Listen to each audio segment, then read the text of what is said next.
आगे बढ़ते हैं। हमारे साथ केडियोनॉमिक्स के फाउंडर सुशील केडिया जुड़े हैं। उनसे समझते हैं कि इस समय वो क्या एक रुख रख रहे हैं मार्केट में। सुशील, गुड मॉर्निंग। सबसे पहले तो मार्केट की बात हो जाए। इस समय आपका क्या व्यू है? ग्लोबल क्यूज शानदार हुए। अमेरिकी मार्केट में 6 दिन से रैली चल रही है। आज चाइना ने भी अच्छे मूव्स दिखाए और हमारी मार्केट में भी पिछले अगर आप एक हफ्ते में देखें तो निफ्टी में 1000 पॉइंट से ज़्यादा की रैली हुई है। ऐसे में आपका मार्केट व्यू क्या है? बिग मार्केट कॉल क्या है इस समय? देखिए, क्लाइमैक्टिक एटमॉस्फेयर है। जब चीजों का अंत आता है ना, बस उसी वक्त वो लगता है कि बहुत अच्छे लग रहे हैं और उसी टाइम वो एंड हो जाते हैं। ये प्रकृति की संरचना है। चार्ट्स पे स्पष्ट दिख रहा है मुझे। एक आध दिन की बात है, हो सकता है 2 दिन लग जाए। We are eagerly waiting for that sell signal. हम बेसब्री से इंतजार में हैं। नेस्डेक और एसएनपी पे सेल सिग्नल किसी भी टाइम आएगा। टैक्स ने, निकी ने, कॉस्पी ने ऑलरेडी वो सिग्नल 2 दिन पहले दे दिया। वो रिबाउंड कर रहे हैं। और आज बैंक निफ्टी में भी एक सेल सिग्नल है। अगर पीसीआर मेरी स्क्रीन से इस चार्ट को दिखा सकें तो देखिए, बैंक निफ्टी की आवरली चार्ट पे मुझे नहीं पता चल पा रहा है कि मेरी स्क्रीन शेयर हुई है या नहीं हुई है। मैं अज्यूम कर रहा हूँ कि स्क्रीन शेयर्ड है, क्योंकि मुझे जो शॉट दिखाया जा रहा है सो नहीं आ रहा है। तो अप ट्रेंड लाइन जो टूट गई आवरली चार्ट की, आप देखो बैंक निफ्टी में इसका अगला पड़ाव जो है, अब यहाँ से ये 53,000 का 52,500 पे इसका अगला सपोर्ट है। तो 2,500 3,000 पॉइंट का एक करेक्शन अगर बैंक निफ्टी में निकलता है तो अगला सपोर्ट जोन निफ्टी की जो ये चार्ट है इस पे आप देखोगे, अगला सपोर्ट जोन 23,900 का है।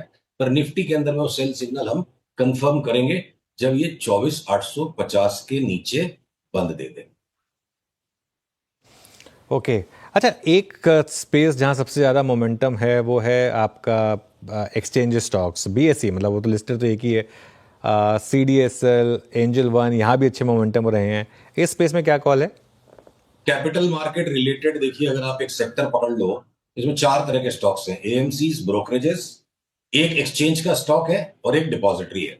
तो एक्सचेंज की चार्ट अगर स्क्रीन पे मैं दिखा पा रहा, मुझे नहीं पता चल रहा मेरे स्क्रीन से क्या दिख रहा है। मैं गैस कर रहा हूँ कि बीएससी की चार्ट को पीसीआर शायद दिखा रहा है। तो हम इस पे सेल के लिए वेट कर रहे हैं। इस भाव पे, यहाँ पे, इस चार्ट पैटर्न पे लेने की कोई लॉजिक नहीं बनती है। और बेचने के लिए इसको थोड़ा सा 2-3 दिन पहले नीचे बंद होना पड़ेगा। इमीडिएट जो मोस्ट स्टीप ट्रेंड लाइन है उसके नीचे क्लोज हो जाए। वेव काउंट, टारगेट पैटर्न, सारी चीजें इसकी कंप्लीट हो चुकी है। पर इस एग्जॉशन को डाउन ट्रेंड में पहले में मटेरियलाइज होने देना पड़ेगा। तो बीएससी पे हो सकता है बड़ा करेक्शन आ जाए। तो सीडीएसएल की चार्ट में लगता है बहुत हम्बल करेक्शन ही आएगा। सीडीएसएल ऑलरेडी लुढ़क चुका है और सीडीएसएल में यहां से हमें अगले 6 महीने में डबल होता दिखता है और बीएससी यहां से आधा होता दिखता है। बात में बड़ा विरोधाभास है, मैं जानता हूं। तो जो चार्ट है मुझे वही कहना पड़ेगा, वही करना पड़ेगा। अब एएमसी के जो स्टॉक्स, चाहे वो यूटीआई एएमसी हो, चाहे निप्पॉन एसेट मैनेजमेंट हो, चाहे वो एचडीएफसी एसेट मैनेजमेंट हो, तीनों की चार्ट्स में सेल सिग्नल्स हैं। पैटर्न्स कंप्लीट है। इन्वेस्टर को यहाँ उन तीनों को होल्ड करके कोई बड़ी कमाई मिल जाएगी ऐसा नहीं लगता, बल्कि हो सकता है 25, 30, 35% तक का करेक्शन इन स्टॉक्स में आ जाए। अब ब्रोकरेज स्टॉक्स में जो लैगार्ड रह गए, एडलवाइस परफॉर्म नहीं किया, अब उसमें ब्रेकआउट आ गया। एसएमसी ग्लोबल परफॉर्म नहीं किया, उसमें ब्रेकआउट आ गया। एंजल वन और मोतीलाल ओसवाल अप ट्रेंड में ऑलरेडी है, पर वो इतने नॉइजी अप ट्रेंड है कि यहां से अब नई एडिशन उन पोजीशंस पे नहीं की जा सकती। तो brokerages are buy, AMC are sell. Exchange को हम बेचने के लिए वेट कर रहे हैं और सीडीएसएल को हम हर डिप में और लेते जाएंगे। ये 4 तरीके के 4 स्टॉक्स की 4 विश्लेषण। ओके, बिल्कुल। टू व्हीलर स्पेस में बहुत शानदार मोमेंटम रहा है सुशील जी। हीरो मोटो ने लीड किया इसको। टीवीएस सबसे स्ट्रांग स्टॉक रहा था। आयशर मोटर्स में भी शानदार मोमेंटम है और पिछले 2 दिनों से तो जो सबसे रैंक अंडर परफॉर्मर है बजाज ऑटो, उसने भी चलना शुरू कर दिया है। यहाँ पर क्या मूव रहेगा या व्यू रहेगा? देखिए, टू व्हीलर्स के स्टॉक्स में बजाज ऑटो, हीरो मोटोकॉर्प ने ऊपर के भाव से, अपने हाईएस्ट प्राइस से जितना स्टीप करेक्शन दे दिया है, तो इन चार्ट्स के अंदर में उस तरह की एम्पलीट्यूड है, उस तरह का फ्लक्चुएशन अवेलेबल है। रोज की ट्रेडिंग करने की कोशिश न करके इन स्टॉक्स को डिलीवरी के उद्देश्य से उठाएं तो 10% तक का जोखिम बर्दाश्त करने के लिए जो मानसिक तौर पर रेडी है, हो सकता है कि बजाज ऑटो में 18-19 हजार का भाव मिल जाए। यानी हीरो मोटोकॉर्प और बजाज ऑटो में मुझे 80-90% तक की अपसाइड करंट लेवल से नजर आती है, 10% की जोखिम में। टीवीएस में उतना स्टीप अपसाइड नजर नहीं आता है। रिस्क भी ज्यादा है क्योंकि टीवीएस ने ऑलरेडी उस लेवल का extraordinary superlative out performance in दोनों स्टॉक्स के भी सामने लास्ट 3-4 साल में दिया, थोड़ा थका हुआ लग रहा है। हमारी top two picks Hero MotoCorp और बजाज ऑटो रहेंगी। और आयशर मोटर्स देखिए, इंडेक्स के साथ साथ इंडेक्स के ऊपर में एक्स्ट्रा ऑर्डिनरी परकअप देता है, पर अभी हमको लगता है आयशर मोटर्स, अगर हमारा निफ्टी का कॉल सही बैठ जाता है कि ये 22,000 में वापस निफ्टी एक बार मिल सकती है, तो आयशर मोटर्स हो सकता है काफी नीचे यहाँ से मिल जाए, हम उसको एक बार अवॉइड करें। रियल एस्टेट पर क्या कॉल है इस समय सुशील, रियल एस्टेट और रियल एस्टेट से रिलेटेड स्टॉक्स में? रियल एस्टेट में देखिए अनुज, एक विचित्र सी बात हो रही है। अगले पुल बैक में जो भी ये हो, जहां तक भी ये इंडेक्स को जाना है, उसके अंदर क्या पता डीएलएफ 8-10% का पुल बैक देगा कि नहीं। जो लार्जेस्ट मार्केट कैप स्टॉक है रियल एस्टेट में, डीएलएफ, वो भी मेरे को लगता है कि जिस किसी भाव से नीचे एंट्री मिल जाएगी, हो सकता है 30 रुपया, 40 रुपया, 45 रुपया नीचे जो भी एंट्री मिले यहां से, वहां से मेरे को लगता है डीएलएफ भी, अगर वो 22,000 से 32,000 की निफ्टी का कॉल सही बैठेगा, अगर है उसमें बहुत बड़ा, पहले तो 22,000 आए और फिर 22,000 से 32,000, बहुत लंबी चौड़ी बात हो गई, तो उस फेज में मुझे लगता है कि ये डीएलएफ डबल भी हो सकता है। और अगर डीएलएफ डबल हो सकता है तो शोभा जैसा स्टॉक 3 गुना हो सकता है।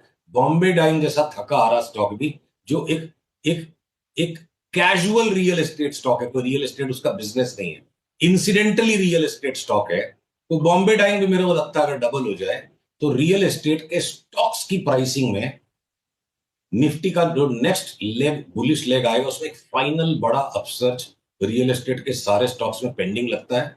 तो अगला मार्केट करेक्शन अगर वर्कआउट हो जाता है तो रियल एस्टेट के स्टॉक्स पे हम सबसे ज्यादा अग्रेसिवली बाइंग करेंगे, राइट अवे नहीं।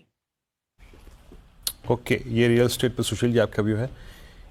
एफएमसीजी पे आता हूँ सुशील जी। यहाँ पे मैरिको ने 3 महीने में, 2 महीने में अपनी पूरी की पूरी ट्रेजेक्ट्री चेंज कर दी। 600 550 रुपये का स्टॉक आज ऑल टाइम हाई पे खड़ा है।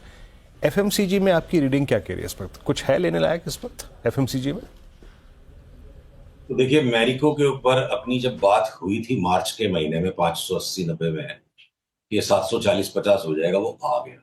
अगर पीसीआरए चार्ट मेरे स्क्रीन से दिखा पा रहा है, तो वही बात होती है ना वीरू, जो क्लाइमैक्स आता है किसी भी चीज का प्रकृति में, तो उस टाइम वो सबसे ज्यादा खूबसूरत, सबसे ज्यादा अच्छी लगती है, पर वहीं उसका अंत आ रहा होता है। तो मैरी को भी चार्ट पे से पैसे टेबल पे से उठाने चाहिए। बल्कि अगर इसी टाइप के स्टॉक्स में डालने हैं तो पीआई इंडस्ट्रीज या पिडिलाइट बेटर हो सकता है, मैरिको से पैसे उठा लेना चाहिए, चार्ट भारी हो गई है। और बाकी के भी जो एफएमसीजी स्टॉक्स हैं, टाइटन को भी हम सेल करेंगे, एक नए लो पे लेंगे। और लीवर, टाटा कंज्यूमर, कोलगेट, इन सबको हम पुल बैक पे लेंगे, ट्रेडिंग नहीं करनी है, डिलीवरी के सौदे हैं। और एशियन पेंट्स और नीचे पुल बैक आता तो लेंगे, 30-35% की रिटर्न उसमें भी आएगी। सारा ही एफएमसीजी अगले एक साल भर में मेरे को लगता है आउट परफॉर्म करेगा। बट एक बार इनका रन आ चुका है, थोड़े से ठंडे हो, थोड़ा सा इनमें विराम मिले तो इनके हम दोबारा लेंगे। पर ये मैरिको, टाइटन तो क्लियर कट सेल है, चाहे आप चाहो तो शॉर्ट सेल भी कर सकते। ओके, अच्छा, एक स्टॉक पे आप सुशील जी आपकी राय पूछूंगा। आप एजेस पे, यानी लोअर एजेस पे और हायर एजेस पे हमेशा कॉल लेते हैं बड़ी बड़ी। इंडसइंड बैंक में तांता लगा हुआ था बुरी खबरों का। अभी 801 के प्राइस पे सिर्फ टेक्निकल्स के मुताबिक आपका व्यू क्या बन रहा है इस वक्त? देखिए, इंडसइंड बैंक जो एक्सट्रीमली ओवरसोल्ड हो गई थी बैड न्यूज पे, वो महज एक रैली बना रही है, काउंटर ट्रेंड रैली। और अगर इसके अंदर में कोई शॉर्ट टर्म पंटर है, ट्रेडिंग के भी ग्रेड में चार्ट को मैं नहीं गिनता हूं, क्योंकि बहुत ज्यादा नॉइजी अचानक से स्पर्ट्स आते हैं। तो अगर मेरे को एक ट्रेड लेना ही है, आपने चला के पूछ लिया आपका मान रखना है मुझे, तो मैं ये अनुमान रखूंगा। आपका मान रखने में मेरा अनुमान ये है, 813-14 के ऊपर चले तो 8-10 रुपए का स्टॉप लॉस लगा के, हो सकता है एक बार 100 रुपए का स्पर्ट और संभव है, अगर 813-14 के ऊपर चले। और अगर वो नहीं आया 813-14 के ऊपर का चाल, चाहे ये 900 जाए या वो 813-14 से ही घूम जाए, इसको फाइनली वापस 600 के नीचे जाना है। क्योंकि सारे के सारे प्राइवेट बैंक्स पे बहुत ज्यादा बेरिश चार्ट सेटअप्स हैं, चाहे वो एचडीएफसी हो, आईसीआईसीआई हो, या कोटक हो, या इवन एक्सिस बैंक हो। IndusInd bank extreme oversold zone से अगर निकल के रैली कर रहा है, तो एक एक्सटेंशन इस रैली का 814 के ऊपर आए तो आए, वरना लास्ट में 600 इसको होता है। ओके, एक और स्पेस जहां आप अच्छे मूव रहे थे कुछ सेलेक्टिवली, वो थे वाइट गुड कंपनीज। जैसे बीच में वोल्टास में अच्छा मूव आया था, सिम्फनी कभी कभी अच्छा मूव दिखाता है। इस स्पेस पे कोई व्यू है क्या आपका? देखिए, ब्लू स्टार बेस्ट पिक है एयर कंडीशनिंग स्टॉक्स में से, ये सबसे जल्दी डबल होगा 6 से 8 महीने में। वोल्टास 8 से 10 महीने में डबल हो जाए। और जॉनसन हिटाची कंट्रोल जो हमारे लिए लॉन्ग टर्म में 8 to 10 बैगर बेट हमने 1,000 रुपए के भाव में ली थी कि 5 साल में 10,000 का भाव हो जाएगा। एक राउंड 2 राउंड हो गए, इसका तीसरा राउंड है कि यहां से भी जॉनसन हिटाची कंट्रोल लगता है साल भर में डबल हो जाए। स्टॉक अनुज सिम्फनी का भी अच्छे से बाउंस अप मारेगा, वो भी 70-80% बढ़ सकता है।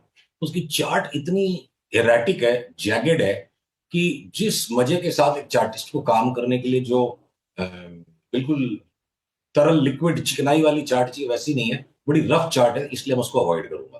पर अगर कोई उसकी रफनेस को टॉलरेट कर सके, छोटी पोजीशन लेके थोड़ा इनसेंसिटिव होकर पकड़ के बैठ सके, तो सिम्फनी भी मेरे को लगता है डबल हो जाए। ओके, आपकी जो आज की मुझे सबसे बोल्ड कॉल लगी वो बॉम्बे डाइंग डबल हो जाएगा आपने बोला।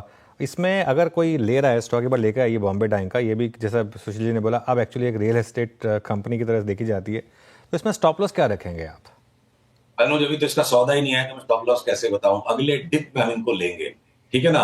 अभी देखो इसके अंदर में देखो, स्क्रीन पे अगर ये चार्ट आ गई, कैन यू कंफर्म मेरी स्क्रीन के ऊपर से चार्ट दिख रही है?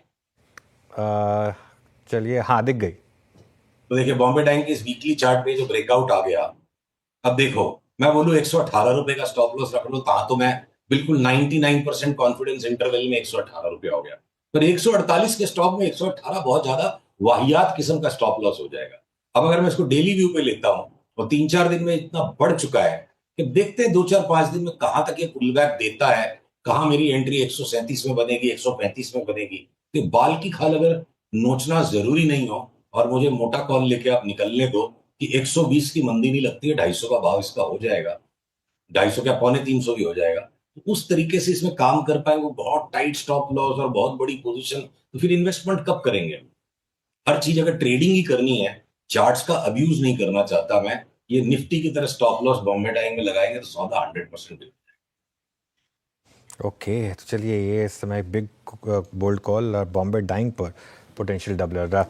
सुशील जी बहुत बहुत शुक्रिया आज हमारे साथ जुड़ने के लिए और इन सब टॉपिक्स पर और आपके स्टॉक कॉल्स पर बात करने के लिए। चलिए